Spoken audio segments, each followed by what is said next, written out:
सोने के सेब और परी। कंचनपुर जंगल में बहुत सारे पक्षी रहा करते थे। उन्हीं पक्षियों में एक सोना नाम की मैना भी रहती थी। सोना बहुत ही सुंदर और मीठे गीत गाती थी।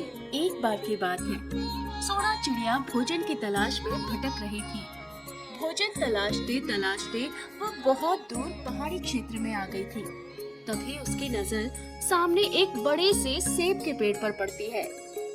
इतना बड़ा पेड़ है, लेकिन इस पर भी एक भी फल नहीं है। लगता है आज मुझे भूखा ही रहना होगा। ऐसा सोचकर सोना पेड़ के ऊपर बैठकर आंखें बंद कर लेती है। तभी ठंडी हवाएं चलने लगती हैं और मौसम सुहाना हो जाता है। उस सुंदर से मौसम में सोना आंखें बंद करके मीठा गीत गुनगुनाने लगती है। जैसे ही वो अपनी आंखें खोलती है, अरे वाह, ये पेड़ तो अचानक रसीले मीठे सेबों से लग गया है। लेकिन ये चमत्कार हुआ कैसे? क्या मैं कोई सपना देख रही हूँ? अगर मुझे इनमें से कोई एक सेब मिल जाए तो मैं भी आज अपनी भूख मिटा लूँ। सोना के ऐसा कहते ही अचानक एक सुंदर परी वहाँ पर प्रकट होती है। Your download should start automatically. If not, click here. Your download should start automatically. If not, click here. Your download should start automatically. If not, click here. Your download should start automatically. If not, click here. Your download should start automatically. If not, click here. Your download should start. Your download should start automatically. If not, click here. Your download should start automatically. If not, click here. Your download should start automatically. देखो सोना, ये कोई साधारण सेब का वृक्ष नहीं है। इस पर लगने वाले फलों में से कुछ फल सोने के हैं। तुम चाहो तो मैं तुम्हें सोने का सेब भी दे सकती हूँ। नहीं नहीं, मुझे सोने की नहीं, भोजन की जरूरत है। अगर वास्तव में आप मेरे गाने से खुश हुई हैं, तो आप मुझे बस एक फल दे दें। मुझे इससे अधिक कुछ नहीं चाहिए। सोना की बात सुनकर परी बहुत खुश हो जाती है। सोना, तुम्हारा सिर्फ नाम सोना नहीं है, बल्कि वास्तव में तुम्हारा दिल सोने का है। सामने फलों से लदा पेड़ और सोने का भंडार देखकर भी तुमने सिर्फ एक फल ही मांगा है। तुम लोभ और लालच से बहुत दूर हो, इसलिए मैं तुमसे बहुत प्रसन्न हुई। ये लो, ये मीठा फल तुम्हारी मीठी आवाज के लिए, और ये सोने का सेब तुम्हारे सोने जैसे अच्छे दिल के लिए। मैं तुम्हें वरदान देती हूँ कि बिना लालच के तुम रोज इस पेड़ के पास आकर एक सोने का फल ले जा सकती हो। लेकिन याद रहे, जिस दिन भी तुमने लालच मन में रखकर इसे छुआ, ये पेड़ मुरझा जाएगा। परी की बात सुनकर सोना मैना बहुत खुश हो जाती है और खुशी खुशी सोने का सेब लेकर अपने घोंसले में लौट जाती है।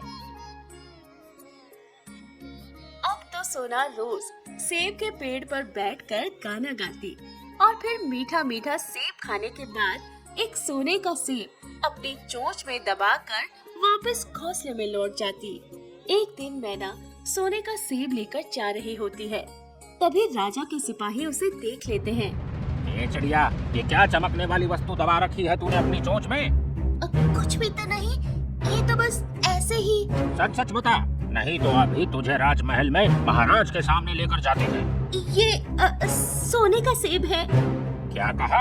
सोने का सेब? ए चिड़िया, कैसी बहकी बहकी सी बातें कर रही है तू? सच सच बता, ये सेब तुझे कहाँ से मिला? ये सेब मुझे पहाड़ी पर रहने वाली परी ने दिया है। सोने का सेब? परी? पहाड़ी? न जाने ये चिड़िया कैसी बातें कर रही है। लगता है इसे महाराज के पास ही लेकर जाना पड़ेगा, तभी ये सही अपनी बात बता पाएगी। सिपाही मैना को लेकर महाराज के सामने पहुंच जाते हैं। क्या बात है सिपाहियों, इस चिड़िया को लेकर क्यों आए हो? इसने क्या अपराध किया है? मैंने कोई अपराध नहीं किया महाराज। मैं तो ये सोने का सेब लेकर चुपचाप अपने घोंसले की ओर जा रही थी, लेकिन रास्ते में ही इन सिपाहियों ने मुझे पकड़ लिया और आपके सामने ले आए। महाराज, जब हमने इस चिड़िया से पूछा कि इसे ये सोने का सेब कहाँ से मिला, तो इसने किसी पहाड़ी और परी के बारे में बताया। मैना, तुम पूरी बात विस्तार से बताओ। आखिर ये विचित्र सोने का सेब तुम्हें कहाँ से मिला? महाराज, पहाड़ी पर एक ऊंचा सेब का पेड़ है। उस पर रहने वाली परी ने मुझे ये सोने का सेब दिया गया है। तो क्या उस पेड़ पर और भी सोने के सेब हैं? जी महाराज, उस पेड़ पर बहुत सारे ऐसे फल लगे हैं। मेरे राज्य में सोने के फल देने वाला पेड़ है और हमें पता ही नहीं है। हमारा राज्य भारी कर्ज में दबा हुआ है। अगर उस पेड़ के सारे फल हमें मिल जाए तो हम सबसे अमीर राज्य बन जाएंगे। ऐसा सोचकर महाराज अपने सैनिकों को लेकर पहाड़ी की ओर चले जाते हैं।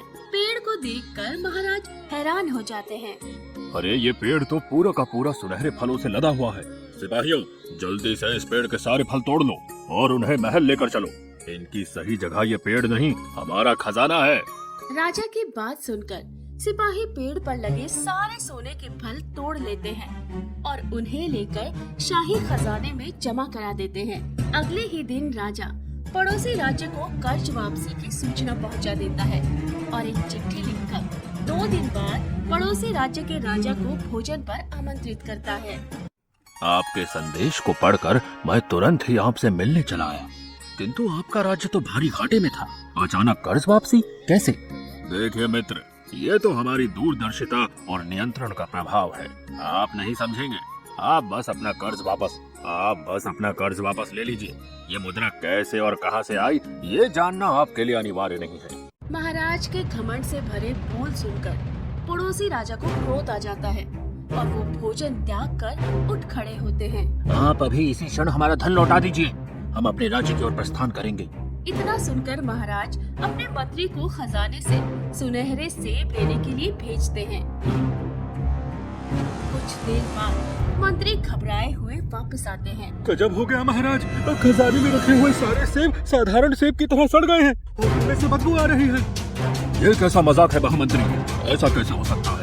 अब हम पड़ोसी राजा को क्या देकर विदा करेंगे? राजा बहुत परेशान हो जाता है, किंतु अब किया भी क्या जा सकता था। हम माफी चाहते हैं, किंतु हम आपका कर्ज अभी लौटाने की स्थिति में नहीं है।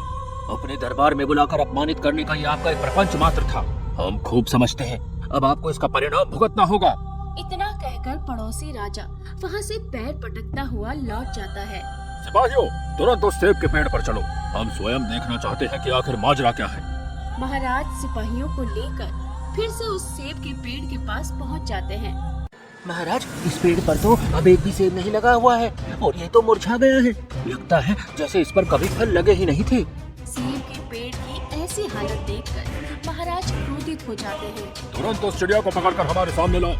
जरूर उसने कोई तंत्र मंत्र किया है। इस पेड़ का रहस्य अब वही हमें बताएगी। सिपाही मैना को लेकर महाराज के सामने आ जाते हैं। तुमने हमसे झूठ कहा कि ये सोने के सेब का पेड़ है। बताओ कहाँ गए इसके सेब? तुम्हारे कारण आज हमारे राज्य पर बहुत बड़ा संकट आ गया है। जरूर तुम इसका कोई रहस्य छुपा रही हो। सच सच बताओ, नहीं तो हम तुम्हें अभी मृत्यु दंड दे देंगे। महाराज, मैंने इसका कोई रहस्य नहीं छिपाया है। मैं तो रोज यहीं पर सेब लेने आती हूँ। मैं नहीं जानती कि ये पेड़ कैसे सूख गया। इतना कहकर वो मैना रोने लगती है। राजा सिपाहियों को मैना को बंदी बनाने का आदेश देता है और महल लौट आता है। इधर अपने अपमान से आहत पड़ोसी देश महाराज पर हमला कर देता है। काश कि हम उस सोने के सेब के लालच में न पड़ते, तो आज हम पर इतना बड़ा संकट न आता। चिड़िया को लेकर आओ।